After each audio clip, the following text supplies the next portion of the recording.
gars yi bëgg attirer seen attention ci benn affaire je ne reviendrai pas ci Karim Xrum Xax dem bi mu dem fële ci devant l'administration pénitentiaire du ma ñëw ci bind Babacar Touré Kewoulo j'en ai pas besoin pour la bonne et simple raison que chez les enquêteurs, à la police et partout, on se pose toujours la question à qui profite le crime. Et c'est une question très importante. À qui profite le crime? Première question. Deuxième question, pourquoi ceux qui avaient démenti l'existence d'une force spéciale sont les premiers yi nga xamante ni tey ñu ngi taxaw di wax ci waxu ñi nga xam ne dañ leen jàppoon? N'est-ce pas que c'était pas vrai? N'est-ce pas qu'il n'existait pas au Sénégal de force spéciale? N'est-ce pas Mancabou n'existait que dans la tête du procureur de la République? N'est-ce pas que Ousmane Seck n'existait que dans la tête du ministre de l'Intérieur? N'est-ce pas que Nadine n'existait que dans Nangam Sangam? Je croyais que ces gens-là, c'était une simple fiction. Aujourd'hui, eux-mêmes, ñoom seen bopp ñoom ñoo taxaw waxaat seen bopp l'existence de Mamadou Seck, l'existence de Nadine, de Ousmane Seck et tant d'autres qui ont été appréhendés par notre police, notre brave police. Mais permettez-moi quand même ñu ñaanal ki ñu massaw déjà njabootam, c'est un Sénégalais, njabootam tout en ayant en tête li mu bëggoon def Sénégal mooy tentative de sabotage. Parce que parfois réew mi il faut ñuy analyser froidement les choses sans complaisance mais sans état d'âme aussi. Même bu nekkee dee am na yërmande ngi fi mais parfois boo bëggee clarifier les choses c'est pas parce que le juge amul yërmande, c'est pas parce que le procureur amul yërmande ou bien le commissaire de police ou bien l'officier de police judiciaire, c'est pas parce que amuñu yërmande mais c'est parce tout simplement pour faire éclater la vérité. Yërmande da nga koy jël teye ko ne ak maslaha bi demee noonu parce que réew day am fu mu toll boo xamante ni yërmande dañ koy tegee voilà. Maintenant lan moo tax Pape Mamadou Seck Pastef via ñoom El Malick Ndiaye et consort lan moo waral ñoom ki njëkk wax ne dee na Pape Mamadou Seck la ñoom ñoo njëkk wax ne Pape Mamadou Seck dee na. Donc qui a besoin d'avoir un mort ñu signaler ne dee na par la suite fekk ne kooku il s'est évadé ñu ñëwaat encore Mancabou décédé. Aussitôt après Babacar Touré Kewoulo, Karim Xrum Xax, ñoom Guy Marius Sagna et consorts, toute cette bande-là de désinformateurs commençaient à accuser l'État du Sénégal et les Nangam Sangam. Mais au fait,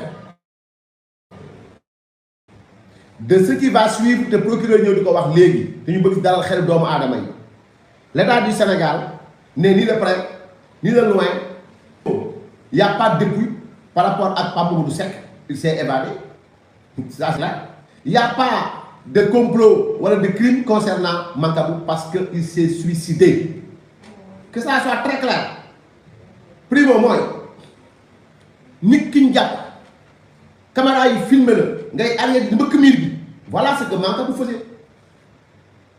Mancabou bi ñu wax ne état moo ko rey, Mancabou bi ñu wax ne ay service corporel moo ko rey, Mancabou bi ñu wax dañu ko doon duma wala ñu ko def nangam sangam repris par yow naka la nit di dee autopsie amagul dara amagul Birahim Seck jóg Alioune Tine jóg nu mu tudd sax comment dirais-je le troisième larron laa jóg. Donc ñoom ñëpp tir groupé mooy li la wax démb rek muy Birahim Seck muy Alioune Tine muy Seydi Gassama ñoom ñëpp seen source de financement instant yi moo nekk en jeu. Mooy l'argent des lobbies là moo nekk en jeu moo tax lu xew ñu koy jéem a këpp dóor ci kaw gouvernement bi mais alhamdulillahi rabbil alamin ba toutes les vidéos ont été mises à la disposition du procureur de la République, toutes les vidéos relatives à la tentative de suicide suivi de mort bu Mancabou parce que doon arrière dóor bopp bi ci miir bi di mbëkk bopp bi ci miir bi lan la doon bañ a wax. Pour mes chers amis qui sont un peu partout yàgg fekkee fu ñuy waxee di laaj nit muy wax muy tontu y en a qui préfèrent mourir que de parler. Mancabou en fait partie. Il a préféré se suicider. Il a préféré se donner la mort pour ne pas parler. Parce que vous faites connaître tout ce qu'on leur reproche. Amour, existait où? Mais occasion leur était donnée quand même. Nous sommes d'accord le film parce que à quoi ça sert? La police ne dispose d'aucune preuve. Amour preuve, amour dara. Mais Diallo pas mourir sec, Diallo Mancabou de Khalou, il s'est suicidé. Et le procureur va parler tout de suite. Je crois que c'est à 18h. Il va s'en tenir avec les Sénégalais pour expliquer réellement ce qui s'est passé. Pour expliquer ce qui s'est passé. Mais, pour nous clair, pour le respect de la mémoire du défunt et du deuil de sa famille, les Sénégalais gagneraient à faire preuve de prudence dans l'appréciation des circonstances du décès de François Mancabou. Gis ngeen ni Babacar Touré Kewoulo comme ni mu jëlee woon Aïcha Koli Ousmane Sonko santoon Aïcha Koli mu dem démentir je vous l'avais dit ay quelques minutes avant ne leen Babacar Touré Kewoulo jël na Aïcha Lo ñu préparé ko depuis Sébikotane il va prendre Aïcha Lo qui va essayer de démentir dama ko wax ay quelques minutes à l'heure qui suit Babacar Touré Kewoulo teg ki nga xam mooy Aïcha Lo actuellement elle est à Ziguinchor wetu këru nu mu tudd sax wetu kër nu mu tudd Aminata Assome Diatta lañ ko loué appartement meublé Ousmane Sonko koy fay mais de la même manière noonu la Babacar Touré Kewoulo si vous vous rappelez jël na jabaru Mancabou mu wax et lan la jabaru Mancabou wax dafa feebar lan moo indi feebar la jël na la famille de Mancabou mu wax c'était pour préparer quelque chose qu'est-ce qu'il préparait voilà donc en vérité le défunt a cogné avec violence le mur de la cellule de sécurité dans laquelle il avait été enfermé. La vidéo de surveillance est disponible et remise au procureur de la République qui va organiser incessamment une conférence de presse. Je pense que c'est à 18h. Donc Mancabou a violemment percuté le mur de la prison ou bien de la cellule dans laquelle il était emprisonné. Voilà ce qui s'est passé. Nit ñi daw jël ko téye ko il s'est blessé, ñu yóbbu ko décédé. Et voilà, c'est tout. Que l'on ne nous gaffe pas, que l'on ne désinforme pas la population par rapport à l'état du Sénégal, nangam sangam. Et puis, l'autre imbécile de première catégorie, parce que quelqu'un qui ne réfléchit pas, il part demander la dépouille mortelle de Pape Mamadou Seck. Vous croyez que l'administration, tant pénitentiaire que l'administration de la justice, ne diw dee na ndax loolu xel la xalaat la parce que même ñoom bu ñu defee autopsie il y aura une contre-expertise un médecin légiste peut te dire que kii ba mu dee yàgg na il est mort depuis 48 heures depuis il y a 48 heures wala 72 heures wala une semaine donc comment nan lañ ko mën nëbbee la dépouille mortelle Pape Mamadou Seck c'est volatilisé lui d'ailleurs et sa femme pour muy la donc je pense qu'on devrait montrer cette vidéo à la famille de François Mancabou. Donc, je pense que si la famille persiste à suivre les idioties, les falaises et autres imbécilités de Babacar Touré Kewoulo et autres, mais je pense bien que le procureur gagnerait beaucoup, l'État gagnerait beaucoup aussi à montrer à la famille les vidéos de François Mancabou qui percutait gravement les minutes de Benyon du Nyarion pour refuser de parler de la tentative. Pour refuser de parler de la tentative de déstabilisation du régime, de crimes contre l'État du Sénégal, de complot, d'actes terroristes. Vous ne faites pas, c'est ce qu'on donc, vous avez le dessus sur le vœu de François Mancabou, le vœu de Pape Mamadou Seck et autres, même s'ils sont morts. Les morts, on les enterre et l'enquête suit son cours. Nous ne serons pas divertis. Pour moi, comme midi. Et ne pas soucier fille nangam sangam et que l'enquête soit approfondie. L'enquête soit approfondie. Donc, pour moi, là, François Mancabou, n'a jamais été tué, n'a jamais subi de service corporel. Il s'est lui-même percuté, il a lui-même percuté le mur de la cellule dans laquelle il avait été emprisonné. Traumatisme crânien. Nous disons que finalement, il décédé. Il faut me l'air. Maintenant, si la famille persiste, je pense que le procureur de la République sera en mesure de montrer ces vidéos mises à sa disposition à la famille. Famille bi nak fa ñom ñoo wara xam. Donc loolu dafa wara leer. Donc cette désinformation loolu du jall.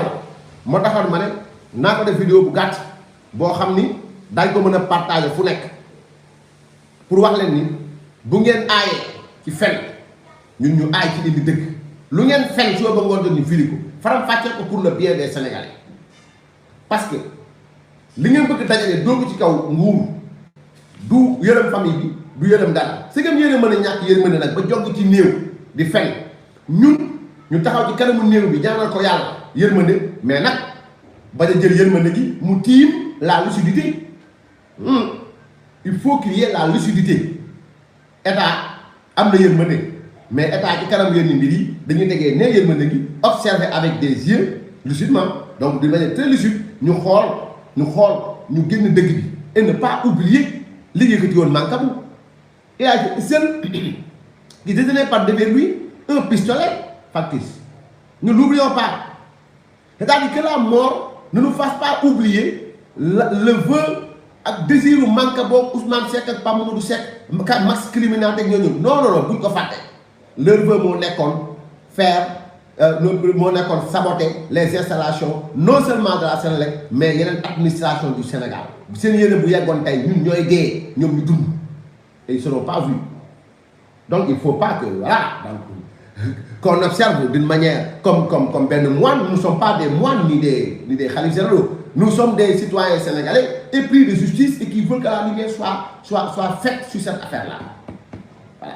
Maintenant, le coup de connaître un traumatisme crânien, voilà. Donc comme disent les autres, il y a et de la compassion envers la famille, mais on enterre les morts, on montre à la famille, on leur permet maintenant de voir.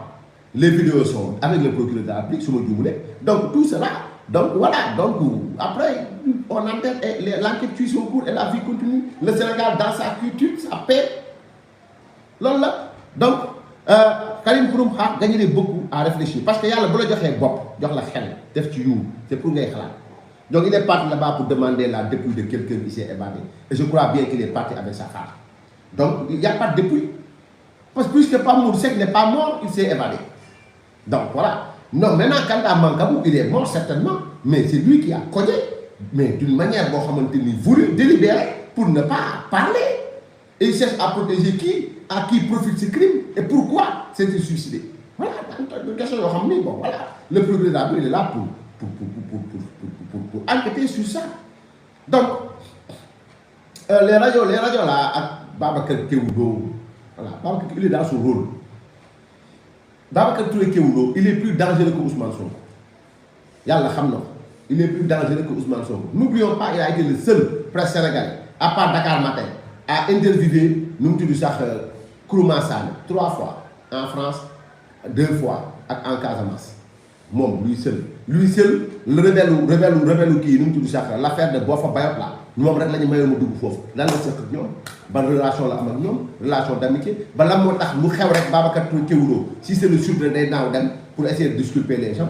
Donc nous que qu'il s'agit du sud du nord ou etc. Donc pour information am war nañ mën taxaw ñu vérifier ko baax. Donc pour les Sénégalais qui écoutent, refusons bien entendu que ñu jël ñu embobiner ñu ci xétu ay waxu yeen parce que rek fini laal mo grave parce que xam Sénégalais tu walu dé walu yërmane nangam sangam mais je dis et je répète François Mancabou a violemment heurté le mur de sa cellule. Mbekouko. Voilà, donc jusqu'à ce qu'il ait peut-être un traumatisme crânien et que la mort s'en est suivie. Donc, c'est une information que vous savez. Benen bi moy El Malick Ndiaye tente de démentir la plainte de Ousmane Sonko contre le Sénégal et les Sénégalais. Mais moi je crois bien. Vous démentir, vous dire que Aliou Tine ça démentir, comment ça se passe? El Malick, depuis quand tu es bête? Aliou Tine ça démentir. Non, mais toi, en tant que charge de com, cherche à démentir. Mais en tout cas, à ce que je cherche. Si je dis à la CPI il y aura confrontation foofu noonu su ma juumee donc pour vous dire que li ñuy wax xam nañ ko bu baax a baax et pourquoi on a choisi ce moment pour en parler xam nañ ko aussi bu baax a baax a baax donc ndey mbi gi moom Ousmane Sonko na génn mu wedd lii c'est pas El Malick Ndiaye c'est pas les chevreuils là les chevreuils là ñooy génn di jéem a démentir quoi que ce soit ici donc voilà donc cette plainte existe et je crois bien que le doyen Mounirsi en a parlé après Madiambal Diagne et tous ceux qui sont des Nations Unies et consorts en ont parlé maintenant nag léegi voilà xaayaan bu dégg séeréer voilà maintenant bu nekkee da ngeen yaakaar ni ñu am lépp génn lépp nax ngeen seen bopp donc voilà donc essayer de démentir autant que faire se peut donc nous sommes là donc loolu daal mooy li nga xam ni bëggoon nañ ko expliquer en un peu de temps en attendant ñu xibaar leen ni yéen ñëpp concentré wu leen ngeen déglu le procureur de la république dina wax ci mbir mi d'une manière très claire donc sant nañ ñëpp gërëm nañ ñëpp dañ doon bañ dañ bëggoon teg fi lii pour mu jàkkaarloo seen fenn parce que xam nañ leen on sait très bien que c'est des menteurs et des fiefs menteurs donc ils passeront tout le temps à mentir à la population donc après nag dinaa ñëw ci cabinet bi ñu wax ne président Macky Sall da koo jël pour mu liggéey ko troisième mandat je viendrai là-dessus c'est des mensonges aussi donc des mensonges pondus par toujours nu mu tudd sax le poulailler de Pastef donc voilà donc voilà comme il passe tout le temps à nous pondre des falaises voilà donc c'est un mensonge pondu une nouvelle fois encore par le poulailler de Pastef donc je reviendrai dessus aussi ñu sant bu baax a baax président de la République moom mi nga xam ne comment dire il a inauguré aujourd'hui ñun ci yooyu lañ nekk donc voilà ku fi jéem a def tentative ñu jéem la jàpp nga mbëkk miir bi tu meurs on t'enterre et la vie continue les Sénégalais dans la paix et la sérénité voilà on va faire le développement de ce pays-là nul ne va nous divertir incha allah donc sant nañ ñëpp gërëm nañ ñëpp donc di ñaan yàlla may ndam benn bopp yaakaar yàlla nañu yàlla may tawféex mais ñu mucc ak xéewal donc ci kanam tuuti ñu déglu le procureur de la République incha allah je crois bien d'après information la moom bu yàqu ne bu fekkee ni c'est avéré donc le procureur va s'adresser à la population du Sénégal donc voilà pour nit ñi mën a dégg mën a xam ngeen jëm ko kal donc fi nga xam ne fa lay jàllee ngeen am la bonne information donc pour mën a comprendre sant nañ ñëpp gërëm nañ ñëpp wasalaamu aleykum wa rahmatullahi taala wa barakatuhu